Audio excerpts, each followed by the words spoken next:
कल हम क्या देख रहे थे कि अगर कोई इलेक्ट्रिक डाइपोल, मतलब कल के लेक्चर में हमने क्या देखा था, कोई इलेक्ट्रिक डाइपोल अगर इलेक्ट्रिक फील्ड में है तो उस पर हम फोर्स और टॉर्क कैसे निकालेंगे। ठीक है, तो वो चेक कर लेते हैं। मान लो इलेक्ट्रिक फील्ड इस जगह पे ऐसे है, ई वेक्टर, और ये हमारा पी वेक्टर है, डाइपोल। ठीक है, इतनी बात। अब इस डाइपोल पे फोर्स कितना है और टॉर्क कितना है कैसे पता चलेगा। ठीक है, तो सबसे पहले हम बात करें किसकी, पोटेंशियल एनर्जी की, डाइपोल की associated with this electric field, that is minus P dot E. ये आ गया। अब force is simply electrostatic force, simply क्या होता है, minus D U by D R, minus D U by D R. ठीक है, इतनी बात। तो अब अगर मैं u की वैल्यू डालता हूं यहां पर, तो ये माइनस और ये माइनस मिलके क्या हो जाएगा, प्लस हो जाएगा। तो F electrostatic is equal to d upon D R of what, P dot E। अब डाइपोल मोमेंट तो फिक्स ही है, वो तो एक सिस्टम था, वो फिक्स सिस्टम है, तो P कांस्टेंट बाहर आ जाएगा। तो F electrostatic is equal to P, direction भी बताऊंगा, डॉट DE अपॉन DR। ठीक है, इतनी बात। अगर आप R के रिस्पेक्ट में डिफरेंशिएट करते हैं, ठीक है, इतनी बात, तो आपको क्या मिलेगा, इलेक्ट्रोस्टैटिक फोर्स। इसी तरीके से अगर आपको टॉर्क निकालना है इसके ऊपर, तो torque is minus D U by D theta, क्योंकि माइनस टाउ डी थीटा क्या था, चेंज इन पोटेंशियल एनर्जी था। ठीक है, तो अब टाउ इज इक्वल टू ये माइनस और ये माइनस क्या हो जाएगा, प्लस, तो क्या हो जाएगा, D upon D theta P dot E. तो tau is equal to P dot D E upon D theta. ये हमारे पास क्या आ गया, टॉर्क आ गया। ठीक है, अब हम क्या करेंगे, अब हम क्या करने वाले हैं, अब हम डिफरेंट इलेक्ट्रिक फील्ड्स में डाइपोल को रखेंगे और उस डाइपोल पर क्या देखेंगे, हम फोर्स देखेंगे और टॉर्क देखेंगे। ठीक है, इतनी बात क्लियर है। चलो अब कर लेते हैं पहला क्वेश्चन। हाँ, फोर्स ऑन इलेक्ट्रिक डाइपोल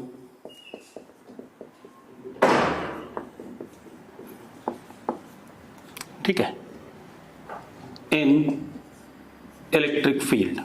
ठीक है, क्वेश्चंस ले लेते हैं एक एक करके। मैंने सबसे पहले क्या लिया, एक इनफाइनाइट, ये क्या है, इनफाइनाइट वायर थिन जिसकी linear charge density plus lambda uniform, और यहां पर एक डाइपोल ऐसे रखा हुआ है, पी वेक्टर। डाइपोल का साइज बहुत छोटा होता है, इस जगह से कितनी दूरी पर है बेटा, ये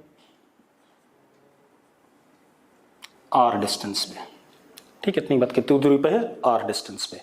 मुझे क्या बताना है, फोर्स ऑन इलेक्ट्रिक डाइपोल इसकी इलेक्ट्रिक फील्ड में, किसकी, इनफाइनाइट वायर। ठीक है, इतनी बात, uniformly charge straight infinite wire, charge density plus lambda. तो एक बात बताओ, यहां पे इलेक्ट्रिक फील्ड कितना होगा, ई वेक्टर ऐसे, हाँ या ना, इलेक्ट्रिक फील्ड ऐसे होगा, ई वेक्टर, और ई वेक्टर कितना होगा बेटा, वो भी देख लो, ई का मैग्नीट्यूड होगा lambda upon 2 pi epsilon naught R, क्योंकि इनफाइनाइट वायर है, उसकी वजह से इलेक्ट्रिक फील्ड क्या होती है, वायर के परपेंडिकुलर नॉर्मल, और कितनी, lambda upon 2 pi epsilon naught R. पक्का पता है, क्लियर है। अब सबसे पहले हम क्या करेंगे, पोटेंशियल एनर्जी निकालेंगे। तो U is minus P dot E,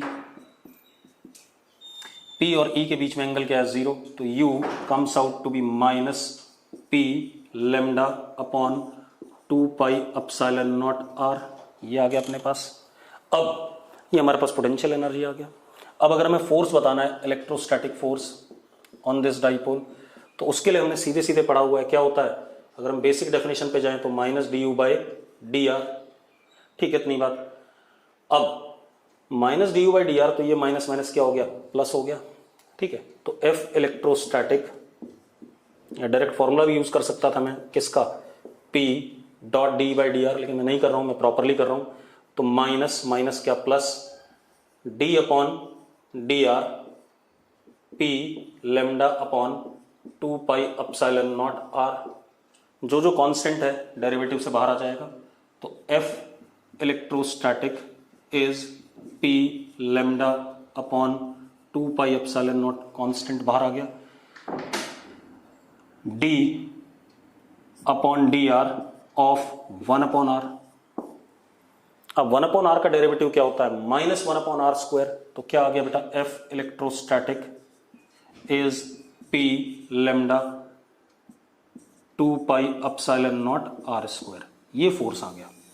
अब ये डिसाइड करना है ये फोर्स अट्रैक्टिव है या रिपल्सिव है। जरा देखो, अगर P इधर की तरफ था तो यहां पर क्या रहा होगा, माइनस क्यू, और यहां पर क्या रहा होगा, प्लस क्यू। तो यहां पर इलेक्ट्रिक फील्ड स्ट्रॉन्गर रही होगी, ठीक है, इतनी बात। और यहां पर क्या रहेगी, वीकर, क्योंकि जैसे से डिस्टेंस बढ़ता है इलेक्ट्रिक फील्ड का स्ट्रेंथ क्या कर रहा है, घट रहा है, इनवर्सली प्रोपोर्शनल टू आर। मतलब इस पे जो इधर फोर्स लग रहा होगा ज्यादा मैग्नीट्यूड का, और इधर क्या लग रहा होगा, कम मैग्नीट्यूड का। तो this force is of what nature, attractive. कैसा फोर्स है, अट्रैक्टिव है।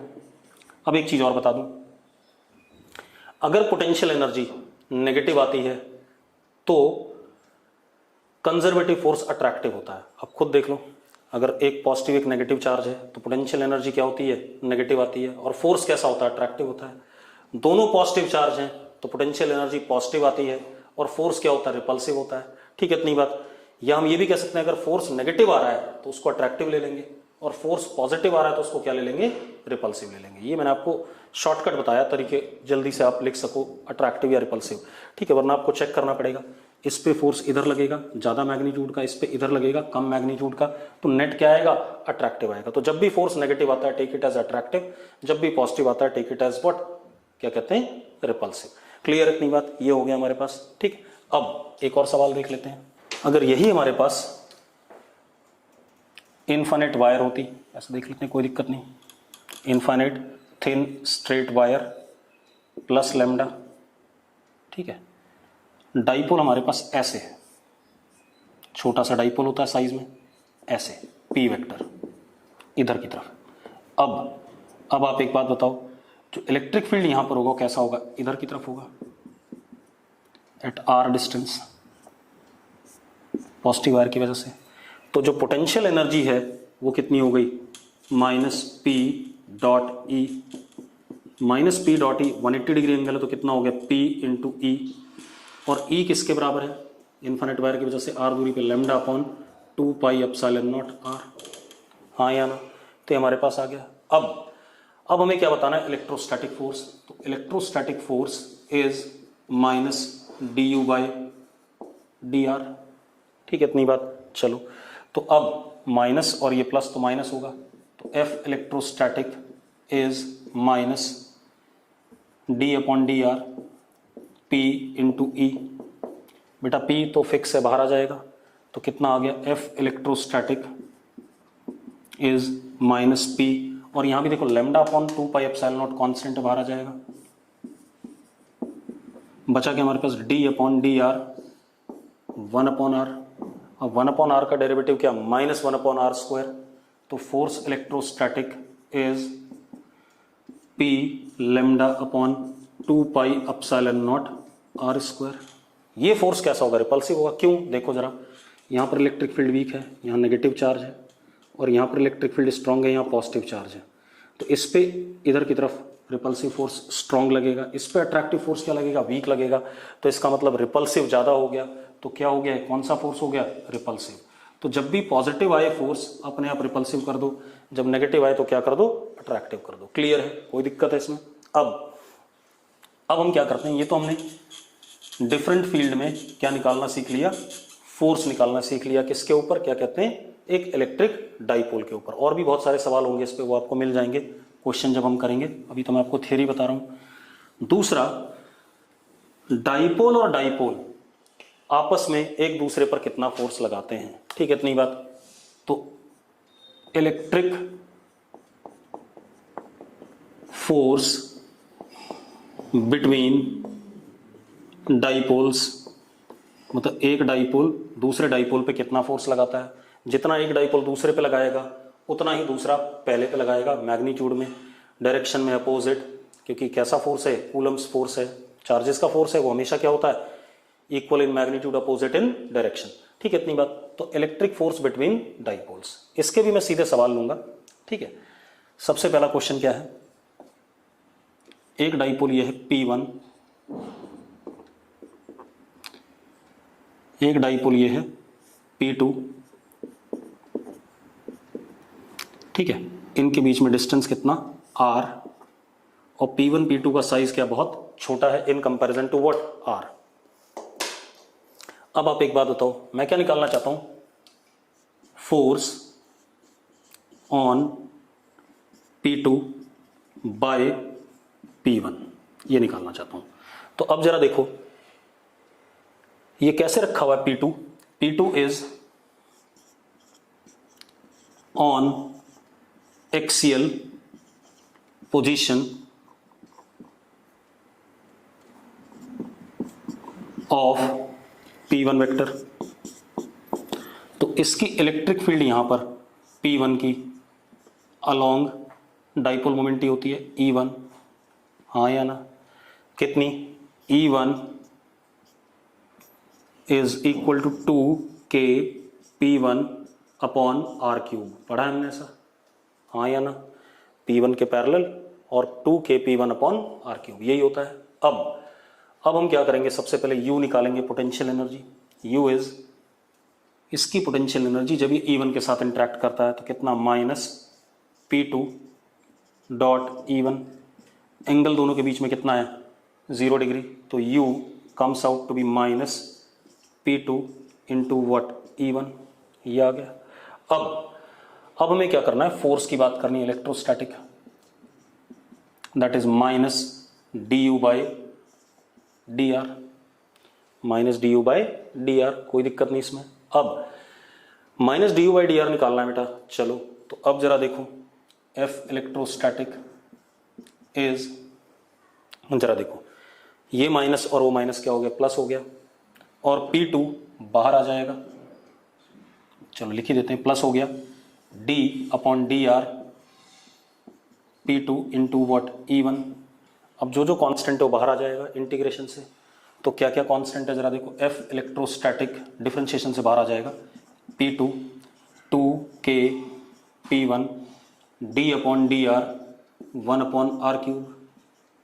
अब 1 अपॉन R क्यूब का डेरिवेटिव क्या होता है, माइनस 3 अपॉन R की पावर 4, तो F इलेक्ट्रोस्टैटिक इज 2K 2 और इसका माइनस 3, तो कितना हो गया, 6 हो गया, माइनस साइन के साथ, K P1 P2 upon what, R की पावर 4, नेगेटिव आ गया तो कैसा फोर्स हो गया, अट्रैक्टिव, कैसा फोर्स हो गया, अट्रैक्टिव हो गया, कोई दिक्कत है इसमें, this is what, attractive force. ठीक है, इतनी बात। तो अगर दोनों डाइपोल सेम डायरेक्शन में हैं और एक्सियल, मतलब जैसे दिखा रखा है वैसे रखे हुए हैं, तो क्या कहानी आ जाती है, दोनों के बीच में जो हमारे पास फोर्स है that is minus 6K P1 P2 upon क्या कहते हैं, R की पावर 4। अब एक और सवाल कर लें बेटा इसी में, ये तो एक पर्टिकुलर पोजीशन के लिए। अब अगर मैं P2 को इधर कर देता तो यही फोर्स क्या हो जाता, रिपल्सिव हो जाता। ठीक है, मैग्नीट्यूड यही आता, लेकिन क्या हो जाता, यहाँ पॉजिटिव आ जाता तो क्या हो जाता, रिपल्सिव। चलो अब जनरल बात कर लेते हैं एक बार। अब देखते हैं बेटा, देखो हमारे पास क्या है, ये हमारे पास P1 वेक्टर है डाइपोल, और इससे थीटा एंगल पर यहां पर P2 वेक्टर है, कितने डिस्टेंस पे, R दूरी पे। ठीक है, मुझे क्या बताना है, फोर्स ऑन P2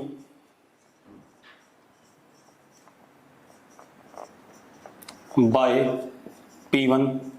अब एक चीज देखो, मुझे P1 की वजह से यहां पर इलेक्ट्रिक फील्ड चाहिए पहले, और मैंने पढ़ाया हुआ है इलेक्ट्रिक फील्ड थीटा एंगल पे R डिस्टेंस पे एट एन एंगल अल्फा होती है, और E 1 ऐसे होती है। अब मैं E1 का मैग्नीट्यूड आपको पिछली क्लास में निकलवाया था मैंने, और ये अल्फा भी निकलवाया था अगर आपको याद हो तो E1 का मैग्नीट्यूड क्या था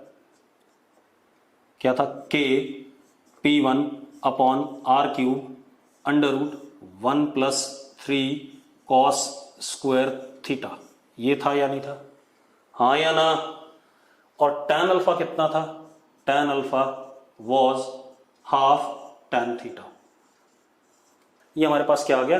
E1 का मैग्नीट्यूड और E1 वेक्टर और P2 के वेक्टर के बीच में एंगल आ गया। अब मुझे U निकालना है, potential energy of P2 associated with E1 कितना होगा? Minus P2 dot E1। हाँ या ना? तो U is equal to minus P2 E1 into what? Cos of alpha. ये करोगे आप? यस और no?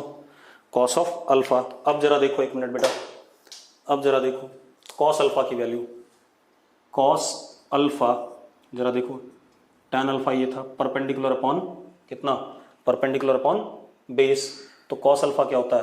Base upon hypotenuse. Hypotenuse is what? 4 plus tan square theta. यही होगा कि नहीं होगा? तो चलो, तो u is equal to minus P2 E1 की वैल्यू डाल देते हैं, K P1 upon R cube under root 1 plus 3 cos square theta into cos alpha. Cos alpha is what? 2 upon under root 4 plus tan square theta. अब मैंने इसको लिखा 1 plus tan square theta is what? Sec square theta. तो क्या लिख सकता हूं मैं? u is equal to minus K P1 P2 upon R cube 2, ये 2 भी इधर कर दिया, under root 1 plus 3 cos square theta upon under root 3 plus सेक स्क्वायर थीटा। लिख सकते हैं ऐसा कि नहीं लिख सकते हैं? देखो जरा, बिल्कुल लिख सकते हैं। 1 प्लस tan स्क्वायर थीटा को क्या लिख दिया? Sec square theta. अब इस सेक स्क्वायर थीटा को लिखा हमने 1 अपॉन कॉस स्क्वायर थीटा। ठीक है, इतनी बात। चलो, मैंने एलसीएम लिया तो क्या बन गया? u is equal to minus 2K P1 P2 upon R cube under root 1 plus 3 cos square theta upon under root 3 cos square theta plus 1 upon cos theta. ये इससे कट जाएगा, कट गया। तो क्या आ गया? u comes out to be minus 2K P1 P2 cos theta upon R cube. अब हमारे पास फोर्स क्या है? Force is minus D U by D R, minus D U by D R. अब जरा देखो, जो जो कांस्टेंट है बाहर आ जाएगा, तो क्या हो गया? 2K P1 P2 cos theta, 1 upon R cube का डेरिवेटिव होता है माइनस 3 अपॉन आर की पावर 4, तो माइनस 3, तो ये क्या हो जाएगा? माइनस 6 अपॉन आर की पावर 4। अब ये अट्रैक्टिव होगा या रिपल्सिव होगा, वो डिपेंड करेगा कॉस थीटा पे। अगर थीटा अक्यूट है तो ये पॉजिटिव आएगा, नेगेटिव मतलब कैसा फोर्स? अट्रैक्टिव। थीटा ऑप्टिव्स है तो ये नेगेटिव, और ये नेगेटिव क्या हो जाएगा? पॉजिटिव, तो क्या हो जाएगा? रिपल्सिव हो जाएगा। क्लियर इतनी बात? तो आप थीटा की वैल्यू के बाद ही बता पाएंगे कि ये फोर्स अट्रैक्टिव होगा या रिपल्सिव होगा। That depends upon value of this theta. अगर अक्यूट एंगल है तो अट्रैक्टिव और ऑप्टिव एंगल है तो रिपल्सिव। क्लियर इतनी बात? कोई दिक्कत है इसमें? किसी को कोई दिक्कत हो तो अभी बता दो मुझे। ठीक, चलो अब आगे स्टार्ट करते हैं। तो हमने क्या क्या पढ़ लिया? हमने एक तो कूलम्स लॉ पढ़ लिया, चार्ज की प्रॉपर्टीज पढ़ ली, चार्ज के बारे में पढ़ लिया। उसके बाद हमने इलेक्ट्रिक फील्ड पढ़ा, उसके बाद हमने इलेक्ट्रोस्टैटिक इंटरैक्शन पोटेंशियल एनर्जी पढ़ी, इलेक्ट्रोस्टैटिक पोटेंशियल पढ़ा। ठीक है, इतनी बात। उसके बाद हमने कुछ motion of charge particle in electric field हमने पढ़ा। उसके बाद हमने क्या पढ़ा? Electric dipole. अब थोड़ा सा हम अलग बात करते हैं। अब हम पढ़ते हैं इलेक्ट्रिक लाइंस ऑफ फोर्स, इसी को हम इस चैप्टर में इलेक्ट्रोस्टैटिक लाइंस ऑफ फोर्स भी कहेंगे। ठीक है, इतनी बात। क्या कहेंगे? इलेक्ट्रोस्टैटिक लाइंस ऑफ फोर्स इस चैप्टर में, आगे के चैप्टर में इसे इलेक्ट्रिक लाइंस ऑफ फोर्स कहेंगे, या इसको भी इलेक्ट्रिक लाइंस ऑफ फोर्स कह सकते हो। ठीक है, इतनी बात। तो इलेक्ट्रिक लाइंस ऑफ फोर्स या electrostatic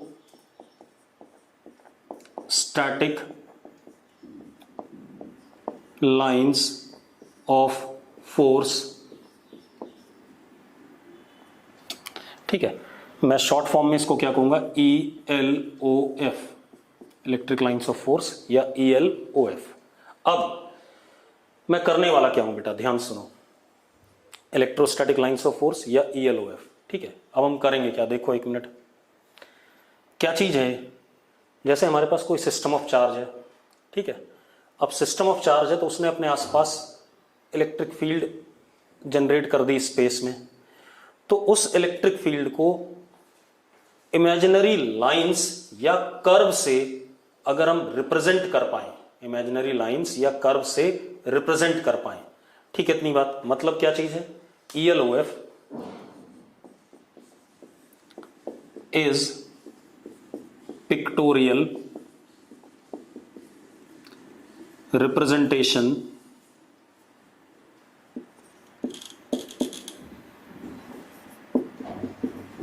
of electric field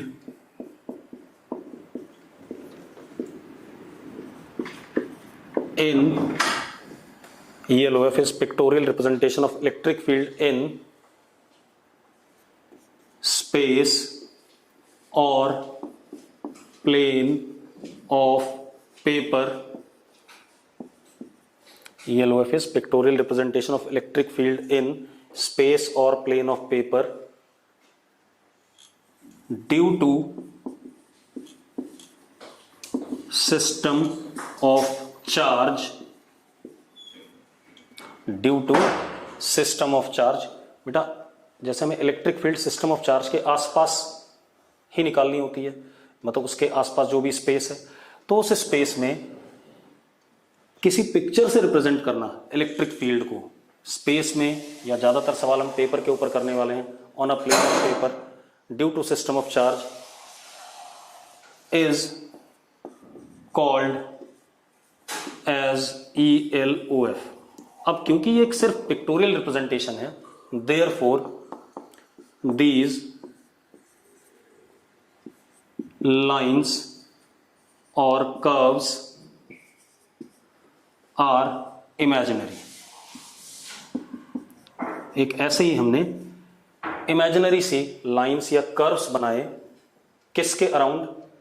system of charge के अराउंड, स्पेस में, जो स्पेस में उस सिस्टम की वजह से इलेक्ट्रिक फील्ड की डायरेक्शन और इलेक्ट्रिक फील्ड के मैग्नीट्यूड के बारे में कमेंट करेंगे। ठीक है, इतनी बात। एंड दीज लाइंस और curves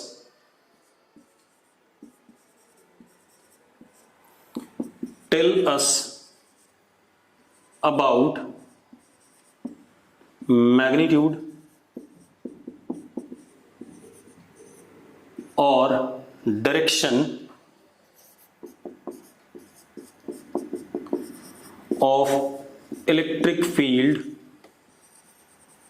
due to system of charge in space और प्लेन ऑफ पेपर। अब मैं इस बात को समझा देता हूं। अभी तो ये मैंने ऐसे लिखा है, ये तो सिर्फ कहानी लिखी है, अब हम इसको समझेंगे। तो मैंने क्या कहा, अगर मैं कोई चार्ज बॉडी हूं तो मेरे आसपास इलेक्ट्रिक फील्ड है, उस इलेक्ट्रिक फील्ड को मैं लाइन या कर्व से पेपर पे या स्पेस में जहां पर रिक्वायर्ड है रिप्रेजेंट करूंगा, और वो लाइन या जो कर्व होगा वो मुझे किसी भी जगह पर इलेक्ट्रिक फील्ड का मैग्नीट्यूड का कुछ मैग्नीट्यूड के बारे में बताएगा और इलेक्ट्रिक फील्ड के बारे में डायरेक्शन बताएगा उस पॉइंट पे, due to system of charge. Clear इतनी बात? अब जरा देखते हैं, मिटा दें इसे। जैसे एक छोटा सा एग्जांपल ले रहा हूं, जैसे ये एक पॉइंट चार्ज है सपोज प्लस Q। तो एक बात बताओ, इस जगह पे अगर मैं इलेक्ट्रिक फील्ड देखूं तो ऐसे डायरेक्टेड होगा कि नहीं होगा, हाँ या ना। इस जगह पे देखूं तो ऐसे डायरेक्टेड होगा कि नहीं होगा,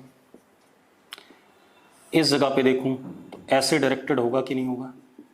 तो ये जो लाइंस मैं बना रहा हूं इस बोर्ड के ऊपर, मैं इन लाइंस से क्या रिप्रेजेंट कर रहा हूं, इलेक्ट्रिक फील्ड की एरोस से क्या रिप्रेजेंट हो रहा है, डायरेक्शन रिप्रेजेंट हो रहा है। ठीक है, इतनी बात। मैग्नीट्यूड कैसे रिप्रेजेंट होगा वो भी देख लेते हैं बेटा। आप एक बात बताओ, ये प्लस क्यू है,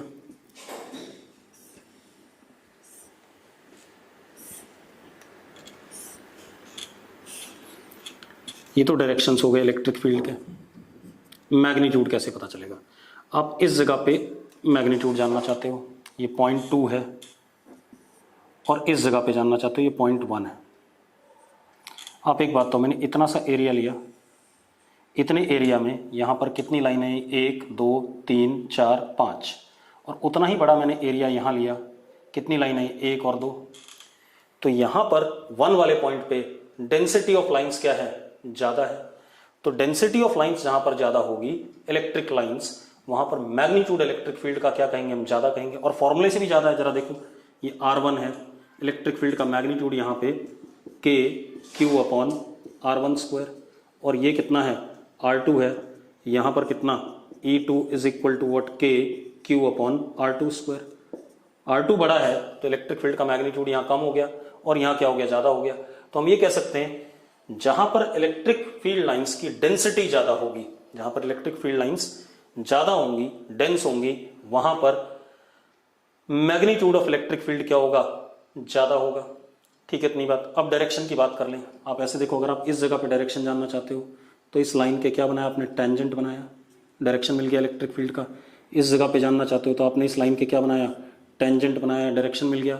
इस जगह पे जानना चाहते हो तो आपने इस लाइन के क्या बनाया, टेंजेंट बनाया, इस जगह पर आपको क्या मिल गया, डायरेक्शन मिल गया। तो अब मैं क्या लिखने वाला हूं, जरा देखो कैसे मुझे डायरेक्शन और मैग्नीट्यूड के बारे में, इलेक्ट्रिक फील्ड के डायरेक्शन और मैग्नीट्यूड के बारे में पता चलता है due to system of charge. Due to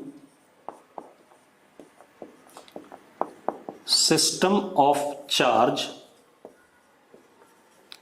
if ELOF, electric lines of force हमने बना दी, if ELOF are made in space और ऑन पेपर, ऑन प्लेन, ठीक है, then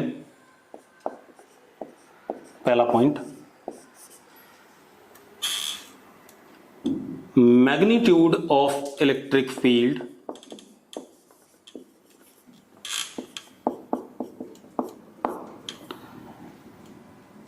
at any point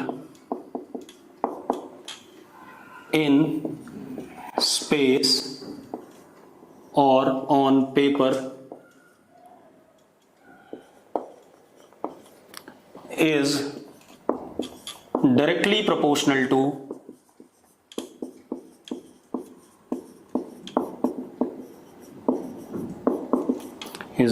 proportional to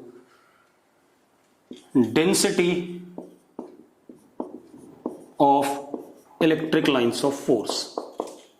जहां डेंसिटी ज्यादा होगी वहां मैग्नीट्यूड ज्यादा होगा, जहां डेंसिटी कम होगी वहां मैग्नीट्यूड कम होगा। दूसरा point, at any point on ELOF, tangent drawn on ELOF gives direction of E vector at any point on ELOF.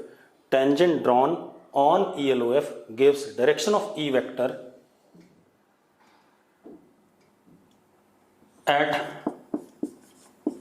that point due to system of charge.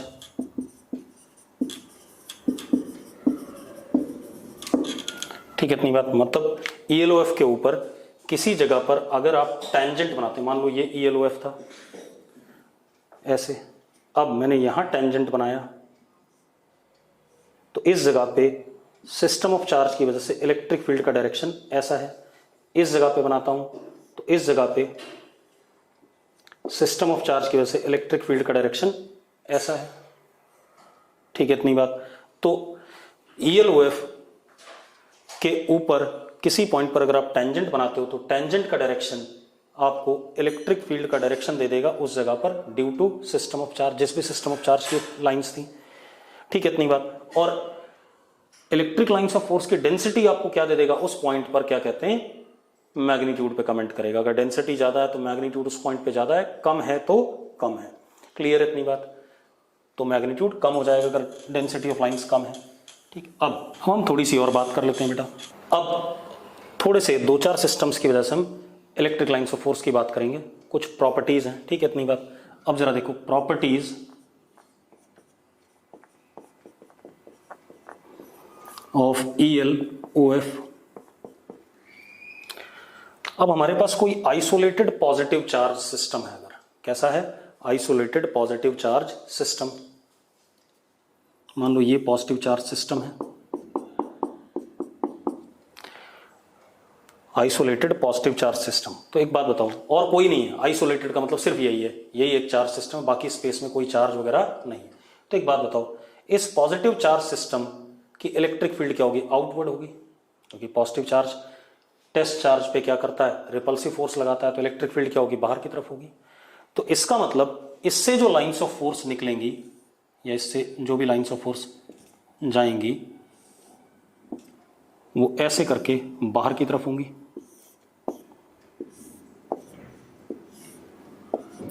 और बाहर की तरफ होंगी, और कहां पर खत्म होंगी, एट व्हाट, एट इंफिनिटी। क्यों? क्योंकि किसी फाइनाइट सिस्टम की वजह से इलेक्ट्रिक फील्ड कहां पर जाके खत्म होता है। आप पॉइंट चार्ज ले लो, ये प्लस क्यू पॉइंट चार्ज है, इसकी इलेक्ट्रिक फील्ड जीरो कहां होगी, electric field tending to zero होगा जब आर किसको टेंड करेगा, इन्फिनिटी को। ठीक है, इतनी बात। तो लाइंस ऑफ फोर्स अगर खत्म हो गई तो मतलब वहां इलेक्ट्रिक फील्ड क्या है, जीरो, क्योंकि हमने पढ़ा हुआ है इलेक्ट्रिक फील्ड का मैग्नीट्यूड लाइंस ऑफ फोर्स के डायरेक्टली प्रोपोर्शनल है उसके डेंसिटी के। तो अगर इलेक्ट्रिक लाइंस ही खत्म हो गई, है ही नहीं, तो इसका मतलब वहां पर इलेक्ट्रिक लाइंस नहीं है, तो वहां डेंसिटी क्या है, जीरो है, तो इलेक्ट्रिक फील्ड का मैग्नीट्यूड भी क्या है, जीरो है। लेकिन वो फाइनाइट सिस्टम ऑफ चार्ज के लिए कहां पर हो पाएगा, इन्फिनिटी पर, क्योंकि electric force is what, long range force. Point charge की वजह से देखो इलेक्ट्रिक फील्ड कहां पर जीरो होती है, इन्फिनिटी पे जीरो होती है। ठीक है, इतनी बात। तो हम क्या कह सकते हैं, अब पहला पॉइंट क्या लिख रहा हूं मैं, for isolated finite positive charge system ELOF emerge, मतलब lines emerge from positive charge system and terminate at infinity। बिल्कुल सही बात है कि पॉजिटिव चार्ज सिस्टम से लाइंस ऑफ फोर्स निकलेंगी और कहां जाके खत्म होंगी, इन्फिनिटी पे। लेकिन कैसा सिस्टम है, आइसोलेटेड है, पॉजिटिव चार्ज है और फाइनाइट है। क्लियर इतनी बात। दूसरी बात, अगर मेरे पास ये नेगेटिव पॉइंट चार्ज है तो एक बात बताओ, इलेक्ट्रिक फील्ड कैसा होगा, अंदर की तरफ,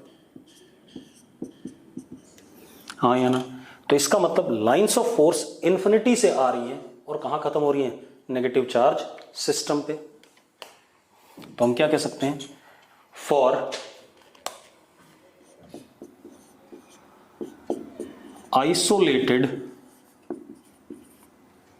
फाइनाइट नेगेटिव चार्ज सिस्टम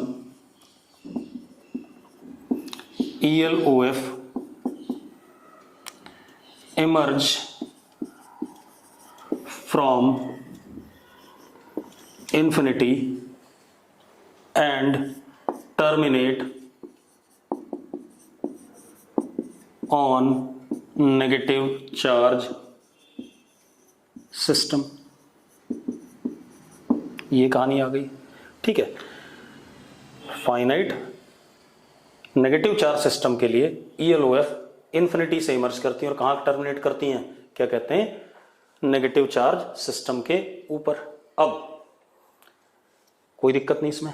अब जरा हम कुछ सिस्टम ऑफ चार्जेस की वजह से इलेक्ट्रिक लाइंस ऑफ फोर्स बना के देखते हैं, फिर बाकी प्रॉपर्टीज की बात करेंगे।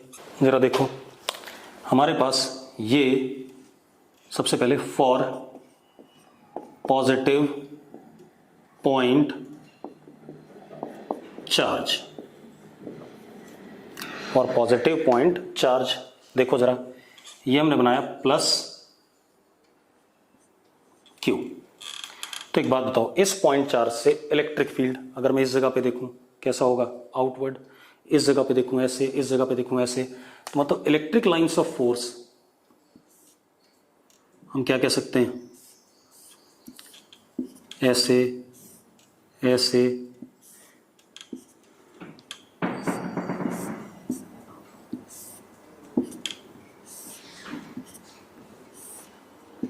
ऐसे निकलती जाएंगी और कहां खत्म होंगी, जाके इन्फिनिटी पे, इधर भी।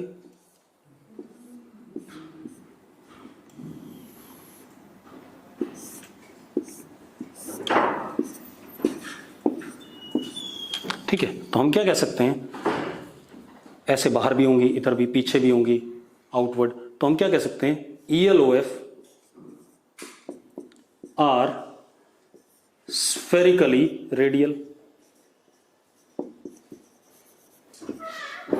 स्फेरिकली रेडियल, स्फेरिकली रेडियल मतलब ये पॉइंट चार्ज है, ऐसे ऐसे ऐसे हर डायरेक्शन में, तो स्फेरिकली रेडियल। ठीक है, अब for negative point charge,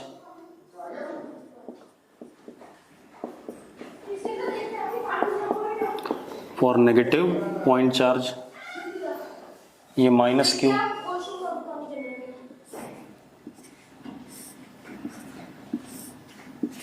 infinity से स्टार्ट होके कहां खत्म हो रही हैं, इस नेगेटिव पॉइंट चार्ज के ऊपर।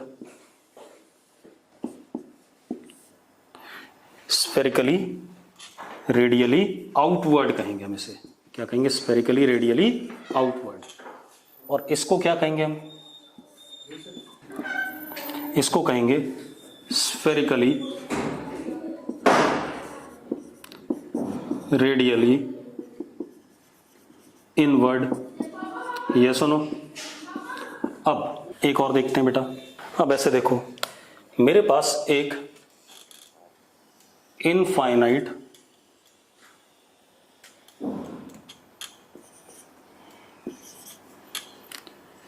प्लस लेमडा वाली लीनियर चार्ज डेंसिटी वाली थिन स्ट्रेट वायर है, ये है इनफाइनाइट। अब एक बात, तो इलेक्ट्रिक फील्ड यहां पर कैसे ऐसे, यहां पर कैसे ऐसे, मतलब ऐसे ऐसे ऐसे इलेक्ट्रिक फील्ड है। ठीक है, ऐसे ऐसे है, ऐसे ऐसे है, तो इसको क्या कहेंगे हम, बाहर की तरफ है तो दोनों साइड रेडियली आउटवर्ड है, लेकिन अगर आप इसको ध्यान से देखो, चलो ये तो आपका फ्रंट व्यू है, अगर इसी वायर को मैं ऐसे देखूं, ये वायर ऐसे है प्लस लेमडा, अंदर की तरफ इन्फिनिटी, बाहर की तरफ इन्फिनिटी, तो अगर मैं इसको देखूंगा तो इलेक्ट्रिक फील्ड ऐसे है, इस वायर से स्टार्ट हो रहा है और कहां खत्म हो रहा है, इन्फिनिटी पे, क्योंकि फॉर्मूला क्या था इलेक्ट्रिक फील्ड का, lambda upon 2 pi epsilon naught R. तो आर जब इन्फिनिटी होगा, इस वायर से ऐसे आर इन्फिनिटी पे जाओगे तो इलेक्ट्रिक फील्ड क्या हो जाएगा, 0 हो जाएगा। ऐसे ये टॉप व्यू हो गया, ऊपर से जब देख रहे हैं।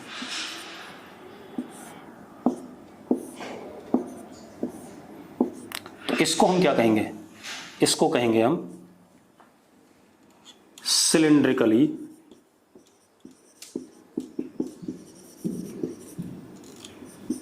Radial outward, cylindrically radial outward. Clear है इतनी बात। अब अगर यही हमारे पास क्या हो जाए, माइनस लेमडा हो जाए बेटा, तो ये एरो किधर हो जाएंगे, अंदर हो जाएंगे।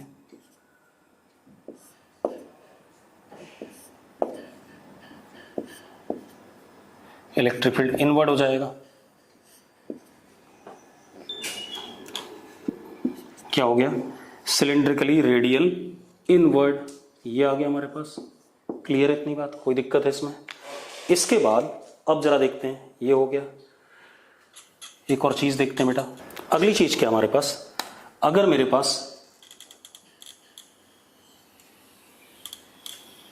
इनफाइनाइट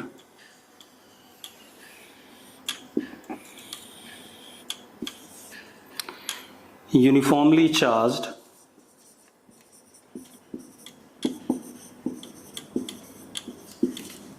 नॉन कंडक्टिंग शीट हो गया, कितना चार्ज डेंसिटी प्लस सिग्मा। तो आप बताओ इधर हर जगह पर इलेक्ट्रिक फील्ड क्या होती है? यहां पर हर जगह इलेक्ट्रिक फील्ड क्या होती है? यूनिफॉर्म। कितनी होती है इलेक्ट्रिक फील्ड यहां पर? इधर यूनिफॉर्म इस डायरेक्शन में, और कितनी? ई सिग्मा अपॉन 2 एप्सिलॉन नॉट। और इधर भी यूनिफॉर्म इस डायरेक्शन में, ई सिग्मा अपॉन 2 एप्सिलॉन नॉट। अब एक बात बताओ बेटा, अगर इलेक्ट्रिक फील्ड का मैग्नीट्यूड यूनिफॉर्म है, मैग्नीट्यूड क्या है? यूनिफॉर्म है, तो इसका मतलब डेंसिटी ऑफ लाइंस हर जगह क्या रहेगी? सेम रहेगी। तो यही बोला था मैंने कि magnitude of electric field is directly proportional to what? Density of electric lines. ठीक है, तो अगर मैग्नीट्यूड सेम है तो डेंसिटी हर जगह क्या रहेगी? सेम। दूसरा, इधर यूनिफॉर्म है, डायरेक्शन इधर है हर जगह, और इधर यूनिफॉर्म है, डायरेक्शन इधर है। तो हम क्या करते हैं, देखो एक मिनट, मैंने क्या करा,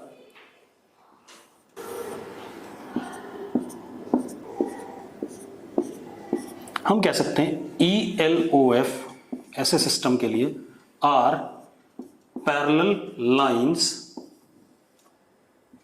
विच आर इक्वी स्पेस्ड। देखो इस साइड लाइंस पैरेलल है सारी, इक्वी स्पेस्ड है, मतलब डेंसिटी हर जगह सेम है, और डायरेक्शन इधर है सबकी। इस पर लाइंस पैरेलल हैं और सारी की सारी क्या? इक्वी स्पेस्ड हैं, और डायरेक्शन इधर की तरफ। क्लियर इतनी बात? तो ये क्या कहानी हो गई हमारे पास? लाइंस आर क्या कहते हैं, अगर यूनिफॉर्म इलेक्ट्रिक फील्ड है तो ELOF are what? Parallel lines which are equispaced, और डायरेक्शन एक पर्टिकुलर डायरेक्शन में। ठीक है इतनी बात? अब एक और चीज देखते हैं बेटा, मिटा दें इसे। एक प्रॉपर्टी और लेते हैं, बहुत सारी प्रॉपर्टी है, अगले लेक्चर तक चलेगा बेटा ये। ठीक है, अब आते हैं हम किस पे? अगली प्रॉपर्टी, ELOF कॉन्ट्रैक्ट longitudinally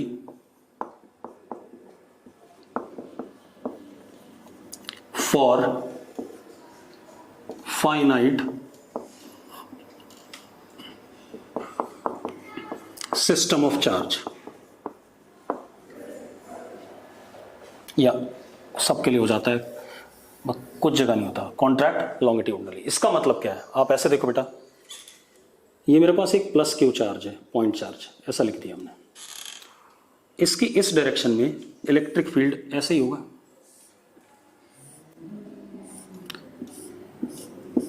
लेकिन आप एक बात बताओ, यहां पर इलेक्ट्रिक फील्ड क्यू के पास में इलेक्ट्रिक फील्ड का मैग्नीट्यूड क्या होता है? KQ upon R square. जैसे से आर बढ़ेगा इलेक्ट्रिक फील्ड वीक पड़ेगा। तो यहां पर मैं ऐसे एक एरो से दिखाऊंगा, ये थोड़ा सा बड़ा सा वेक्टर है, इसके बाद मैंने थोड़ा छोटा करा इसे, इसके बाद थोड़ा छोटा करा, उसके बाद थोड़ा और छोटा करा, उसके बाद थोड़ा और छोटा करा, उसके बाद थोड़ा और छोटा करा, थोड़ा और छोटा करा, ऐसे ऐसे छोटा करते करते इन्फिनिटी पर ये लगभग क्या हो जाएगा? खत्म हो जाएगा। एट इन्फिनिटी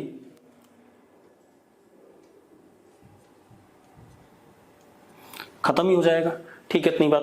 तो इलेक्ट्रिक फील्ड का मैग्नीट्यूड लॉन्गिट्यूडनली क्या कर रहा है? कॉन्ट्रैक्ट कर रहा है, ये कह रहे हैं हम। क्लियर इतनी बात? तो यही बात मैंने बोली आपसे कि magnitude of electric field contract longitudinally. ठीक है, हाँ, इनफाइनाइट नॉन कंडक्टिंग शीट वाले में कोई कॉन्ट्रैक्शन नहीं होगा।